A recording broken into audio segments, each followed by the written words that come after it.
Gen Rangers, welcome to Genspace Forum Genre Sumatera Barat. Kali ini bersama saya Siti Sarah yang akan membantu episode mengenai pembahasan bullying bersama Malik dan juga Ririn, the winner Duta Genre Provinsi Sumatera Barat tahun 2023.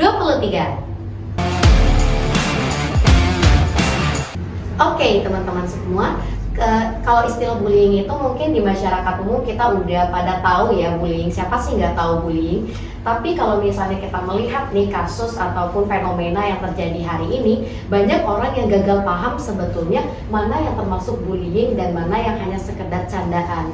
Karena kalau kita lihat ada yang melakukan suatu tindakan atau perilaku yang mengarah kepada hal tersebut, kemudian banyak yang melindung di balik kata cuma candaan. Nah, makanya kita penasaran, kita langsung tanyain aja kepada Malik dan juga Ririn. Aku mau tahu nih sebetulnya konsep ataupun definisi dari bullying itu seperti apa. Mungkin dari Ririn dulu. Oke, terima kasih ya Kak. Mungkin kalau menurut aku ya, bullying itu adalah suatu tindakan seseorang itu dengan niat menyakiti. Dan kenapa aku mengatakannya itu sebagai tindakan pembulian? Karena tindakan tersebut itu tidak diizinkan oleh korbannya dan itu terjadi berulang-ulang. Nah, jadi kalau menurut aku, kalau seandainya seseorang berniat jahat atau berniat untuk menyakiti korban dan juga dilakukan secara berulang-ulang terus, maka itu termasuk tindakan pembulian. Kalau menurut aku.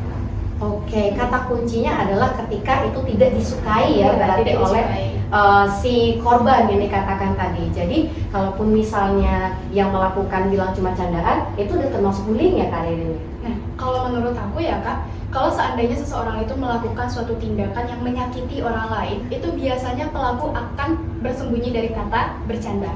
Nah, tidak ada kata pembenaran untuk suatu kesalahan gitu ya Kak. Jadi menurut aku kalau seandainya si korban ini merasa bahwa dia tidak nyaman dengan apa yang dilakukan si pelaku dan itu terjadi berulang-ulang terus, sehingga otomatis si korban akan merasakan lebih terintimidasi. Sehingga kalau menurut aku kalau terjadi seperti itu maka itu termasuk kepada tindakan pembulian. Oke, menarik sekali yang disampaikan oleh Ririn ya. Kemudian juga mungkin dari Malik, nah bagaimana nih Malik? Oke, kalau dari Malik ya Kak, melanjutkan yang setelah sampaikan Ririn tadi. Jadi bullying ini terbagi menjadi dua macam nih Kak. Yang pertama itu ada namanya bullying verbal, yang kedua itu ada namanya bullying non verbal. Yang mana yang pertama itu bullying verbal ini merupakan bullying dilakukan dengan cara melontarkan kata-kata atau secara teks gitu Kak, secara di sosial media juga itu termasuk bullying secara verbal. Yang mana yang di sosial media biasa kita dengar dengan nama cyberbullying, yang mana dengan tujuan untuk menyakiti seseorang. Nah, bullying yang kedua itu adalah bullying nonverbal, yang mana biasanya bullying ini dilakukan langsung secara kekerasan fisik atau secara pemalakan kepada orang lain. Nah, itulah yang disebut dengan bullying nonverbal. Oke, jadi sebetulnya bullying itu ada banyak juga jenis dan juga caranya ya. Ada tadi yang melalui kata-kata dan juga tindakan. Nah, itu tadi definisi dari konsep bullying ya oleh Malik dan juga Ririn. Nah teman-teman, berikutnya kita bakalan membahas lebih dalam lagi mengenai bullying ini. Nah penasaran? Yuk ikutin kita. Next teman-teman semua, tadi kita udah dapat konsep mengenai bullying ini dari Malik dan juga Ririn. Dan sekarang kita udah tahu dong membedakan mana yang termasuk tindakan bullying dan mana yang enggak. Berikutnya kita bakalan bahas lagi lebih dalam secara tuntas dan juga fenomenal gitu ya teman-teman mengenai isu bullying ini dalam skop lingkungan kita. Nah aku penasaran nih, di sini ada Malik dan juga Ririn sebagai duta genre yang pastinya menjadi role model ya di lingkungannya masing-masing. Nah sebetulnya dari pengalaman Malik dan juga Ririn sendiri di lingkungannya fenomena bullying ini seperti apa? Nah mungkin dari Malik nih. Oke Kak, sebelumnya terima kasih Kak. Nah jadi bagaimana sih fenomena bullying yang terjadi di lingkungan sekitar Malik? Nah kebetulan nih Kak, Malik sekarang lagi sibuk berkuliah. Nah otomatis Malik lebih banyak kegiatan di kampus nih Kak.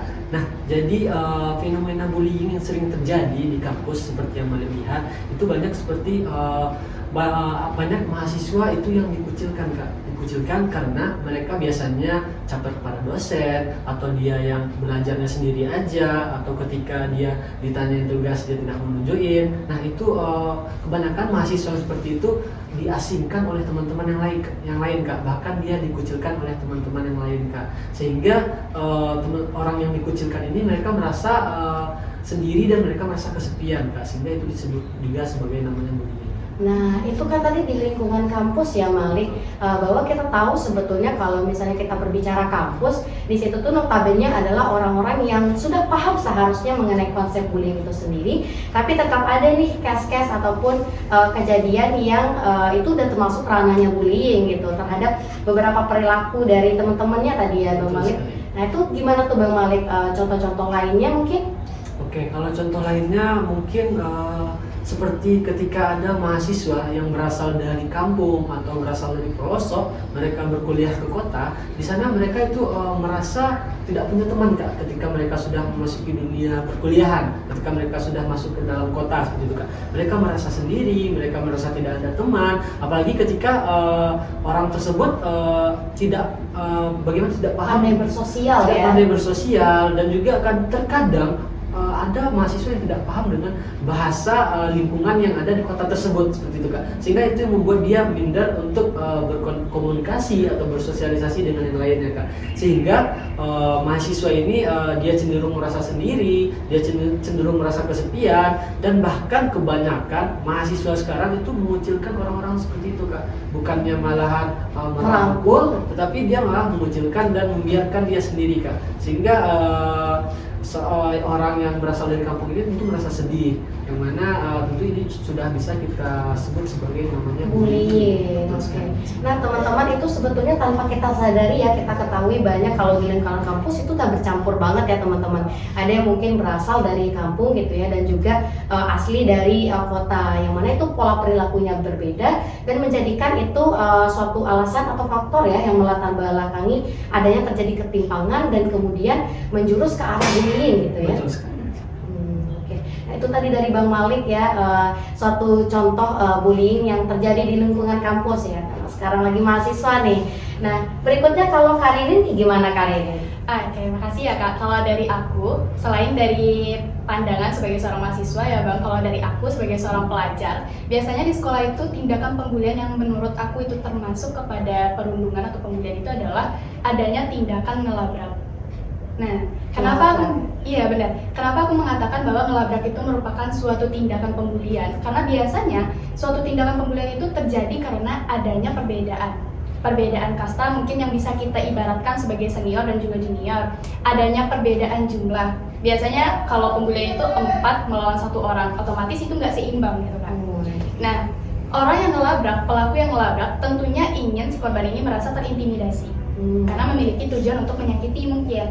Nah, si korban pastinya tidak suka dengan perilaku si pelaku tersebut. Nah, itulah alasan kenapa aku mengatakan bahwa ngelabrak termasuk salah satu bentuk pembulian di sekolah gitu kan. Jadi tadi katanya adalah senioritas ya, labrak Iya, melabrak ini mungkin udah umum juga kita lihat di mana-mana kasus senior melabrak junior ataupun sebaliknya bahkan mungkin ya. Nah, jadi Kak Ririn, aku penasaran nih, kalau misalnya kita lihat ya kasus melabrak-labrak itu kan biasanya mereka rame-rame nih gitu, Iya. terus yang mungkin yang dilabrak 1 orang. Itu yang dijelasin Kak Ririn tadi, adanya perbedaan kekuatan dan jumlah ya.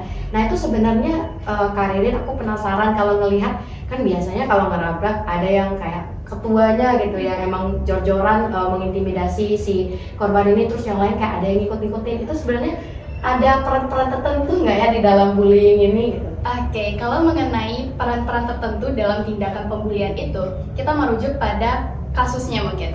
Salah satu bentuknya adalah senioritas di sekolah, itu adalah salah satu bentuk pembulian, termasuk ke dalam ngelabrak tadi gitu kan Kak. Nah, peran-perannya orang-orang di dalam kasus itu adalah, aku waktu itu pernah melihat suatu seminar di mana membahas tentang pembulian. Otomatis itu berkaitan dengan apa yang kita bahas hari ini. Benar ya, Kak. banget. Nah, di dalam seminar tersebut dijelaskan bahwa setidaknya ada 4 pihak yang terlibat dalam tindakan pembulian. Yang pertama itu adalah pelakunya Kak.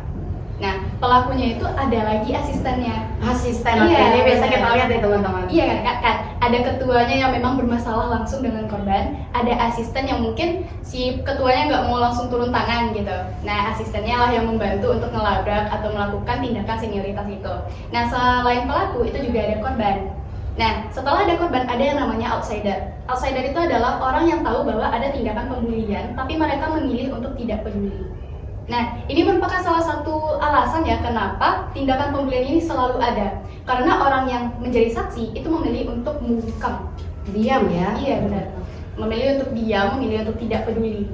Nah, Terus juga ada yang namanya defender. Defender itu adalah orang yang berani untuk membantu si korbannya gitu. Itu pihak-pihak yang terlibat di dalam kasus pembulian ini gitu Kak. Oke, ini aku garis bawahi banget teman-teman. Ternyata selain yang umum kita ketahui itu ada pelaku dan juga korban, ternyata ada dua pihak lagi yang juga berpengaruh besar dalam kasus bullying gitu ya. Tadi ada outsider dan juga defender. Ini menarik banget bahasan mengenai bullying bersama Malik dan juga Ririn. Nah, teman-teman, kita masih ada sesi selanjutnya, jangan sampai ketinggalan dan tetap ikuti kita. Masih bersama kita di pembahasan mengenai bullying. Tadi kita udah bahas banyak ya, mulai dari konsep dan juga sampai kepada contoh-contoh yang terjadi di lingkungan Malik dan Ririn khususnya. Kemudian teman-teman, kita penasaran nih menyikapi hal tersebut dari fenomena yang teman-teman ceritakan tadi ataupun banyak contoh lainnya. Itu sebetulnya tanggapan yang seharusnya ataupun solusi yang kita lakukan sebagai remaja terhadap fenomena ini bagaimana? Kalau Kak Ririn bagaimana? Oke, kalau dari aku ya Kak, salah satu caranya kita untuk bisa menyikapi tindakan pembulian ini, kita merujuk lagi kepada yang pertama, bahwa salah satu penyebab terjadinya tindakan pembulian itu adalah saksi atau saksi matanya itu memilih untuk bungkam, memilih untuk tidak peduli dengan adanya tindakan pembulian ini. Nah, caranya kita atau solusinya kita untuk bisa mengatasinya, untuk bisa meminimalisir terjadinya kasus pembulian ini adalah dengan kita mengkampanyekan, mau itu dengan suara yang kecil ataupun suara yang besar, bahwa tindakan pembulian ini jelas tidak boleh kita lakukan. Karena tidak ada satupun kata yang bisa membenarkan tindakan pembulian ini, dan kita benar-benar harus mengkampanyekan bahwa tindakan pembulian ini benar-benar tidak boleh dilakukan, gitu kan. Aku garis bawahi banget kalau dari kata Kak Ririn adalah tidak ada pembenaran untuk bullying. Jadi sama sekali kita harus melawan dan juga say no to bullying ya Kak Ririn. Nah, kalau dari Bang Malik bagaimana? Oke, jadi kalau dari Malik Kak, kita selaku remaja yang ada di Indonesia, terkhusus di Sumatera Barat, kita juga sebagai remaja genre, selaku konselor sebaya, tentunya kita akan melakukan pendekatan nih Kak. Kita lakukan pendekatan kepada pelaku maupun sang korban Kak. Karena tak bisa kita pungkiri, terjadinya bullying ini tidak lepas dari kedua belah pihak ini, yaitu pelaku dan sang korban. Nah, oleh karena itu kita harus lakukan pendekatan kepada pelaku. Kita tanyakan, apa sih yang membuat kamu membuli orang ini? Kenapa sih kamu sekarang suka membuli? Bisa jadi yang terjadi pada pelaku itu mungkin lebih berat masalahnya Kak, sehingga dia melampiaskan permasalahan-permasalahan yang telah dia tampung selama ini kepada orang lain Kak. Bisa jadi seperti itu. Dan juga mungkin kita juga melakukan pendekatan kepada si korban, karena bisa jadi si korban menjadi seorang introvert atau si korban menjadi orang yang penyendiri. Itu ada sebabnya Kak, sehingga kita juga harus melakukan pendekatan kepada sang korban.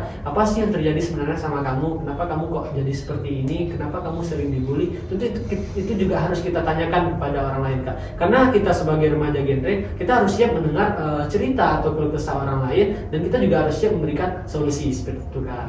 Oke, jadi fokus dari jawaban Bang Malik tadi menjelaskan bahwa ketika bullying itu terjadi yang melibatkan tadi pelaku dan juga korban, kita harus melakukan pendekatan kepada keduanya. Kita harus mencari tahu nih faktor dari si pelaku ini melakukan bullying, kenapa? Apakah mungkin dia menjadi korban juga sebelumnya korban bullying, kemudian akhirnya menjadi pelaku, dan kemudian tentunya dari sisi korban yang akan berimpact kepada mental ya, terutama Bang Malik ya Kak Ririn. Nah, itu ada menjadi tanggung jawab kita juga bersama untuk kemudian jikapun bullying ini terjadi harus ada tindakan dan solusi dari kita untuk menyikapinya bersama. Nah, menarik banget teman-teman. Masih kita tahan lagi bersama kita di sini. Kita bakalan lanjut ke sesi berikutnya.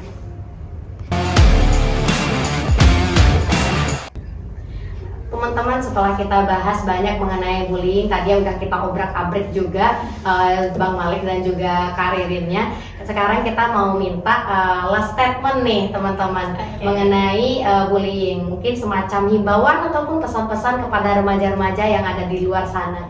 Kalau dari Bang Malik. Oke, terima kasih Kak Sarah. Nah, jadi kalau dari Malik, untuk kita semua remaja yang ada di Indonesia, terkhusus di Sumatera Barat, stop lakukan yang namanya pembulian, karena ini merupakan suatu kegiatan yang tidak bermanfaat, sangat-sangat tidak memiliki manfaat, malahan ini yang ada nanti akan timbul yang namanya kerugian, teman-teman. Nah, marilah sama-sama kita lakukan kegiatan yang bermanfaat, karena kita selaku remaja di Indonesia, kita selaku tonggak penerus bangsa, dan kita sebagai remaja, kita juga yang nanti akan menjadi penyongsong masa depan seperti itu ya Kak ya, untuk Indonesia Emas tahun 2045. Oleh karena itu marilah kita sama-sama menjadi remaja yang produktif, menjadi remaja yang sehat, cerdas dan ceria. Oke, itu tadi last statement dari Bang Malik. Bang Malik ajak kita semua untuk jadi remaja yang positif gitu, ngisi waktu luangnya dengan positif sehingga nggak ada lagi nih perundungan ataupun bullying. Intinya adalah stop bullying. Kalau dari Kak Ririn bagaimana? Oke, kalau dari aku ya Kak, last statement-nya itu adalah tidak ada kata pembenaran untuk tindakan pembulian. Dan kita harus menciptakan ruangan yang aman dan juga nyaman untuk kita bisa merangkul remaja-remaja di luar sana. Dan benar kata Bang Malik, rangkulan kita itu akan membimbing kita untuk menuju Indonesia Emas 2045. Dan kembali lagi bahwa kita sebagai generasi berencana harus menciptakan generasi yang sehat, cerdas, dan ceria. Oke, teman-teman semua, dari Kak Ririn juga kita harus mampu ciptakan ruang aman bersama. Ini adalah tanggung jawab kita bersama. Jangan sampai nanti ketika bullying itu terjadi tidak ada yang merangkul gitu. Dan kemudian akhirnya berdampak lebih buruk kepada si korban maupun kepada si pelaku. Oke. Menarik sekali apa yang disampaikan oleh Ririn dan juga Malik ya teman-teman. Untuk sesi kali ini kita sangat apresiasi kehadiran dari Malik dan juga Ririn yang berbagi bersama kita semua di sini, dan juga jangan lupa nantikan episode yang lebih menarik berikutnya. See you.